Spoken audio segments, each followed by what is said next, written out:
biyya isaa tiksaa jira marsee gammoojjiif baddaa humna addaa koomaandoon ka'ee wal kakaasee holqa ishiitti galchee hattuu gadi yaase raayyaan ittisa biyyaa kutataan gaafa roorroo poolisiin oromiyaa jajjabduun akka feerroo jaarraa kaleessaa sana garboonfataa kuffisee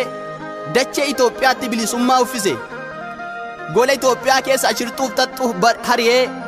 warra dukkanaan logdutti aduun itti baree waa'ee keenya ni beeku durii kaasee hangarraa garaadhaaf wacu malee teessoof dhabanii carraa kun immoo akkamittiree mukni sibiila cabsaa jiraan callisee taa'ee reef immoo mardoo labsaa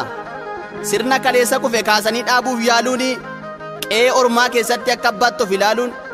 akkuma kaleessaatti yoo yaaddan mootii ta'u irriba keessa jirtu kun abjuun addaan ba'u isa durii utuu kaasne ni caalaam kan baranaa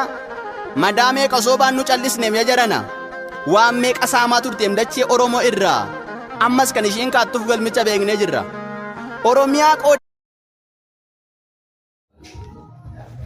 isaan warra hirmaatu gaa nuti hirmaan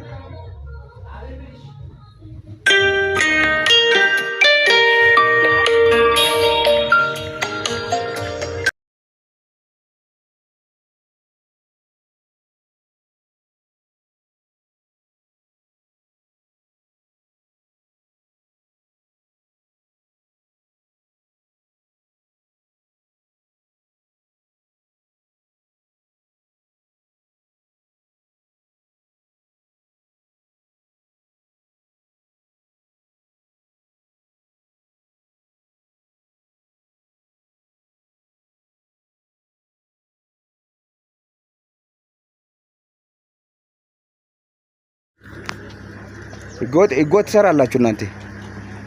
ሽፈሮት አለ ባለቤቱ ሜት አለ ከፕሮጀክት የሰረቃችሁ ተዋጣላችሁ ረቱ አሲሞን ደብሩላለን ቱሪ ሰማይ